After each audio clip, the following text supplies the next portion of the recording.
Salut à vous tous, bienvenue dans cette vidéo macaron à la meringue italienne. Donc je voulais faire avec Roger. Ouais, je suis dans les bouchons, je suis désolé. Mais en fait il est pas là. Il m'a encore fait faux bon. Non mais je vais finir par le virer. Hein. En tout cas bienvenue dans ce cours encore. J'espère que vous avez vu les autres vidéos. Aujourd'hui on va faire quelque chose d'assez technique. Alors je vais pas le faire tout seul. Je vais être derrière en fait. C'est moi qui va poser des questions. Aujourd'hui je suis avec Martin. Martin, salut. Bienvenue ici. Merci d'être sur ma chaîne YouTube. Et puis Martin, pâtissier de Lyon, un bon gars, bon gourmand aussi. Ah bah ça. Et donc voilà, donc macaron à la meringue italienne. Ouais. Alors c'est quoi la différence meringue italienne, meringue française? Bah, la meringue italienne, c'est en fait on fait un sirop qu'on cuit à 120 et qu'on mélange ensuite dans nos blancs montés. Et une meringue française, bah, on fait monter des blancs avec du sucre ou du sucre glace. Ok, de toute façon, la recette, elle est en espace description. Et on va commencer.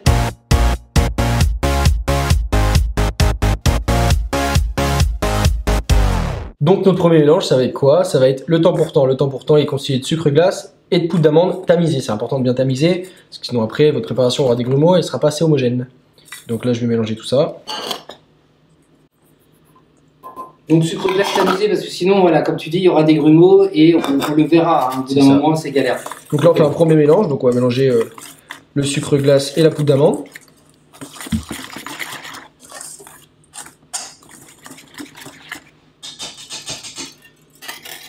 Et ensuite, on va incorporer les blancs crus. Les deuxième partie de blancs crus.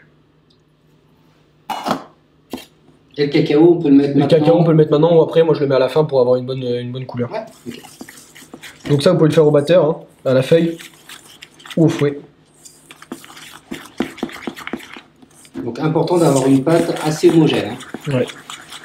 Donc en fait, dès qu'on a fait déjà un premier mélange, donc dès que là, entre guillemets, le temps pour temps a commencé à se mélanger au blanc cru, on peut passer du coup au travail à la maryse.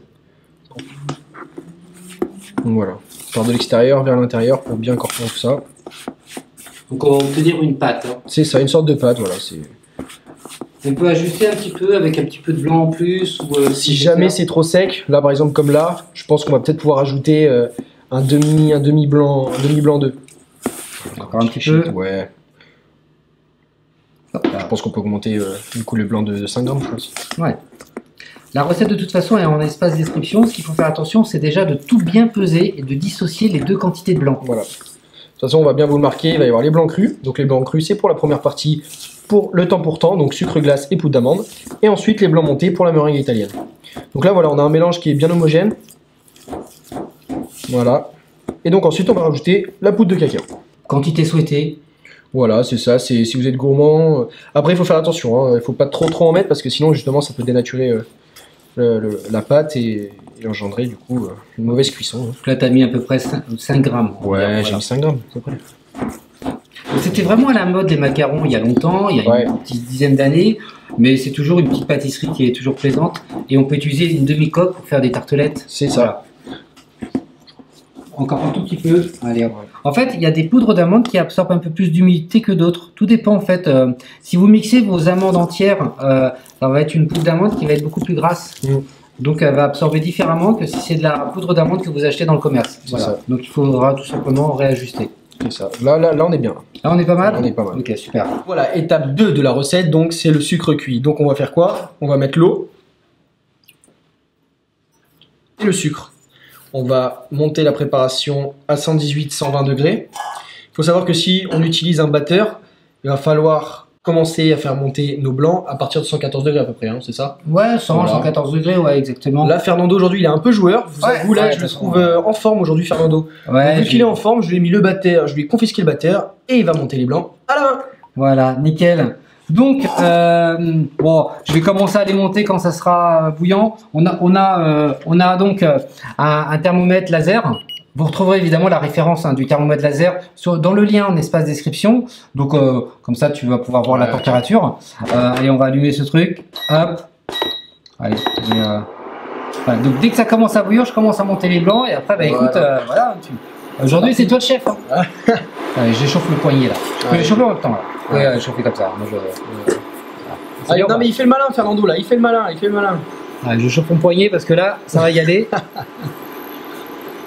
Donc, pour monter les blancs, hein, on incorpore de l'air.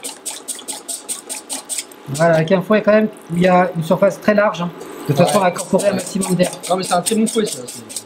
Petit arrêt sur la vidéo, même si je la laisse tourner.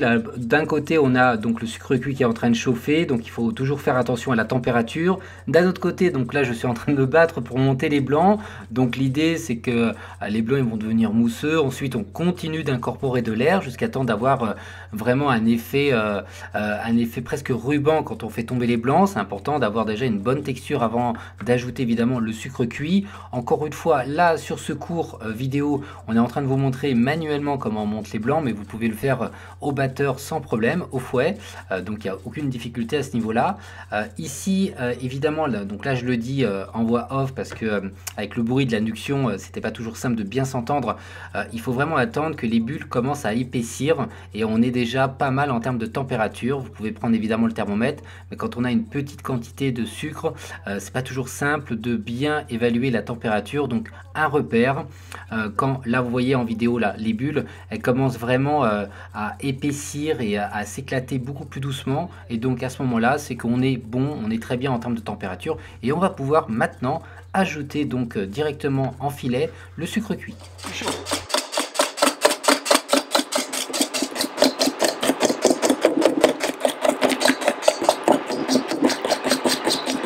Alors ça va un peu se liquéfier au début, c'est normal. Et après, il faut continuer à monter jusqu'à temps qu'on a une texture brillante. C'est ça.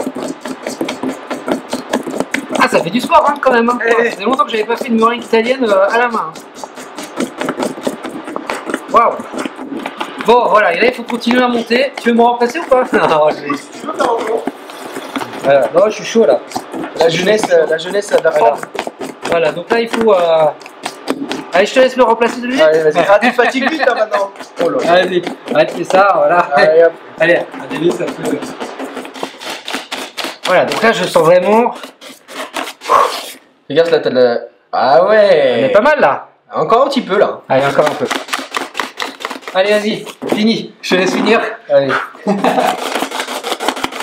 Je pense que vous avez bien compris, la qualité de la meringue doit être vraiment optimisée. Donc c'est pour ça qu'il faut vraiment prendre le temps d'avoir une belle meringue bien brillante et qui se tienne parfaitement pour pouvoir ensuite mélanger avec le reste des ingrédients. Donc là, c'est ce qu'on va faire maintenant. Donc, pour cela, donc là on a notre mélange, hein, notre pâte. Voilà. Et en fait, petit à petit, on va y ajouter la meringue.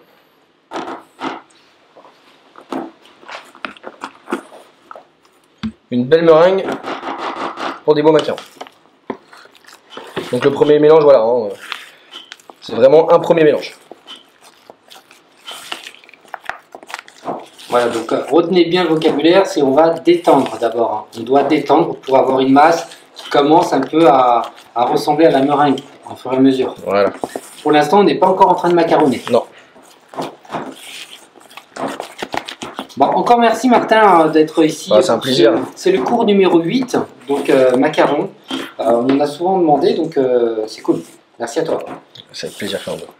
Vous allez pouvoir évidemment retrouver Martin sur sa page Instagram, sur son compte Instagram. Je mettrai le lien pareil en dessous, en espace description. Il a beaucoup de desserts de dingue hein, quand même. Ouais, franchement. Là, vous voyez là comment c'est là? Ça commence vraiment. On a l'impression que c'est une mousse là pour l'instant, une sorte de mousse. Oui, oui, c'est déjà bien plus.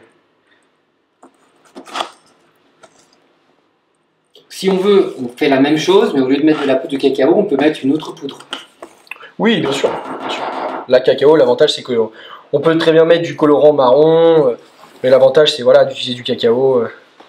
C'est bien meilleur. Parce qu'en général, les coques, il faut se dire, sont pas souvent aromatisées. Hein. Ouais. Les coques, c'est très souvent colorant. Donc quand on a un macaron au chocolat avec une coque qui sert comme colorant du cacao, c'est que de la plus-value. C'est meilleur. On mélange l'intérieur à l'extérieur, on soulève l'appareil. Donc c'est vraiment des formats de cours, hein, cette série. Des vrais cours de pâtisserie, hein, sur des petites, voilà, sur des vidéos de 10-15 minutes, voire 30 minutes, hein, des fois. Et du coup, ça permet vraiment de donner de la gourmandise et surtout que vous puissiez apprendre à faire. Ça, c'est important. On compte sur vous pour nous taguer, évidemment, sur les réseaux sociaux, sur Instagram, dès que vous allez réaliser vos propres macarons. Voilà, donc là, on voit que ça se détend de plus en plus. Donc après, je vais vous donner une petite astuce pour être sûr que votre préparation est à terme. Donc ça, pas tout de suite, on va attendre un peu. Je vais finir de récupérer ce qui reste en blanc. Donc voilà, c'est un peu en 3 fois. Il faut le faire en 3 fois. Premier mélange, c'est pour détendre. Deuxième mélange, c'est vraiment incorporation des blancs dans la préparation plus ou moins sèche. Hein. Et le dernier mélange, c'est la finition. Donc pareil, hein, si vous voulez pas le faire à la main, vous pouvez très bien le faire au batteur. À la feuille. Mais à la feuille et à vitesse réduite. Le pré-mélange, donc pour détendre la préparation, vous pouvez aller à 4-5 au niveau de la vitesse de votre batteur. Hein. Mais ensuite, là, pour la dernière étape, non, il faut y aller vraiment délicatement. Sur les cakes de macarons, on pourra saupoudrer un peu de cacao si on a envie. Oui, bien évidemment. Changer, hein. Puis quand on fait des macarons à la coco, par exemple, on peut mettre de la poudre de coco. Non, voilà, on est vraiment libre. Donc là, pour la garniture, on va faire une ganache assez classique. Une ganache. Fusion entre de la crème et du chocolat. Donc voilà, la petite technique, la petite astuce pour savoir quand est-ce que votre préparation est prête. Voilà. On va verser la préparation d'un côté. Donc après, je vais vous montrer. Hein. Pas mal, ouais. Ensuite, on la verse de l'autre. Et vous allez voir que votre pâte, elle tire. Là, elle tire, ça s'accroche, vous voyez? On va un petit peu plus... voilà. Là, on voit que ça... Voilà, vous voyez là? Regardez là. Ouais. Ça a cassé là. Là, c'est que votre préparation est prête. C'est nickel. À ce moment, on a juste à mettre en poche. Voilà, mettre en poche et pocher avec une petite douille, et puis voilà. Super, impeccable. Allez, on va aller au dressage maintenant. C'est au pochage. Donc, j'ai mis notre masse en poche. Donc, Fernando, de toute façon, a déjà fait une vidéo. Ouais, j'ai déjà fait une vidéo comment remplir une poche à douille. C'est dans les premiers cours, donc je vous invite à découvrir ça. Point de pression en tout cas. Voilà. Et après, pour le reste, il faut... Voilà. Donc là, ensuite, voilà, si on fait ça sur un silpat, vous pouvez très bien le faire sur du papier cuisson. Voilà. Le mieux, c'est d'avoir une plaque avec des trous, afin que la température et la chaleur puissent venir aussi par le dessous. C'est important. Ouais. Après, une plaque pleine, ça marche très bien aussi. Voilà. Donc, on va commencer. Donc voilà, on appuie et on tourne. On appuie et on tourne. Poche à la verticale. Voilà. Donc, on met notre pression, on presse, on arrête et on tourne. On presse, on arrête et on tourne. Alors c'est plus facile de faire des petits macarons ou des grands macarons? Moi, je préfère faire des petits. Donc, je sais pas si c'est plus simple ou plus dur. Bon, avec le café, ça va très bien. Accompagné avec le café. C'est ça. L'objet de... Donc là, tu dresses assez centré sur la plaque parce que il y a une légère... c'est pour pas les déformer, hein, c'est ça. C'est ça. Donc ensuite, on va venir taper la plaque pour en fait éliminer toutes les bulles d'air. Nickel. Bon, là, on va montrer une plaque. Hein, on fera les autres après tranquillement voilà. entre nous. Donc voilà. Et après, ce qui est important, c'est de bien taper la plaque. Donc voilà, on fait 2-3 fois. Ça sert à uniformiser. Et comme vous le voyez là, ouais. On voit que ça brille. Voilà, il y a une brillance. Et puis en plus de ça, vous voyez les bulles d'air en fait, elles sont chassées. Bon, bah là, c'est en train de cuire tranquillement. Ce qu'il faut se dire, c'est que vous pouvez évidemment avoir des macarons craquelés au départ. Il y a plusieurs raisons. Alors, on va essayer d'en citer. J'en cite une, l'humidité extérieure. Par exemple, s'il pleut beaucoup, s'il a plu énormément chez vous, hein, du coup, il y a de l'humidité à la maison et du coup, il faut peut-être à ce moment-là les laisser croûter bien 1 heure, il ne faut pas hésiter, même une bonne heure à l'extérieur. Deuxième raison. Ouais, deuxième raison, la température du four. Si jamais, après, comme on disait tout à l'heure, en fonction de la grosseur des macarons, voilà, on alterne les températures. Voilà. Et le niveau aussi, trop haut, trop bas. Voilà, au niveau de la position du four, le positionnement, si vous avez qu'une seule plaque, voilà, essayez de la mettre au milieu, comme ça fait du 50-50 en termes de température. Ouais, exactement, et statique, ventilé, après il faudra ajuster. Quand c'est ventilé, il faut peut-être réduire un peu la température parce que ça souffle plus ou moins fort. Et en statique, même 150, 155, vraiment, il y a autant de façons de cuire que de four. Oui, c'est exactement ça. Ouais, c'est exactement ça. En tout cas, je vais te laisser parce que il a du taf derrière. Hein. Si tu croises Roger, tu lui dis qu'il viendra pour le prochain cours. Non, justement, je dirai à Roger qu'il virait et que je serai là pour la prochaine vidéo. Ok, ouais, tu pourras lui dire.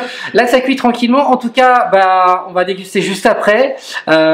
Merci encore. Bah, merci à toi, Fernando. Allez, c'était un plaisir. Et puis, bah, très vite. Hein. Bah, allez, à la prochaine. Salut. Allez, on va reprendre. Donc, bah, il reste encore quelques minutes de cuisson. Donc, voilà, on attend. Voilà, donc là, Martin, il est déjà parti. En tout cas, voilà les macarons finis. Franchement, c'est un délice. Alors, moi, ce que je vous recommande, c'est si vous faites des macarons, admettons, on va dire on est lundi et voilà, vous avez des invités le mercredi. si vous faites les macarons le lundi pour le mercredi, vous pouvez les cuire un petit peu plus. Faut pas hésiter, même si vous avez l'impression que ça fait un petit peu biscotte au départ, mais en mettant votre garniture, donc ici je vous montre, là on a voilà, une bonne garniture ganache chocolat. Donc pour la ganache chocolat, évidemment, vous l'avez, la recette, vous l'avez dans ma chaîne YouTube, hein, donc cherchez bien. Je vais mettre un lien ici. Logiquement, ça va se passer là. Un petit lien, donc vous allez pouvoir revoir évidemment la recette de la ganache. Vous pouvez aussi utiliser une mousse au chocolat. Vous pouvez la remplir avec une mousse chocolat. Ou pourquoi pas, simplement, là pour le coup, comme ils sont légèrement chocolatés, une tranche de banane ou ce que vous voulez au final. Faites-vous plaisir, c'est ça qui est le plus important. En tout cas, ce qui est important, c'est qu'une fois que c'est cuit et refroidi, vous mettez une coque à l'envers, une coque à l'endroit. Vous essayez de bien repérer évidemment le jumeau pour pouvoir garnir tout simplement. Si vous voulez les mettre au congèle, vous pouvez sans aucun problème. Donc essayez de cuire un tout petit peu plus pour éviter que ça prenne trop d'eau au moment de la congélation. Mettez vos macarons dans une boîte bien fermée et ça peut se conserver quand même plusieurs semaines sans aucun problème à moins 20 degrés. En tout cas, j'espère que cette vidéo vous a plu. Moi, j'ai pris beaucoup de plaisir. En plus avec Martin, c'est un bon pote en plus maintenant pâtissier et c'est devenu un ami. Donc je vous souhaite une bonne dégustation et surtout prenez soin de vous.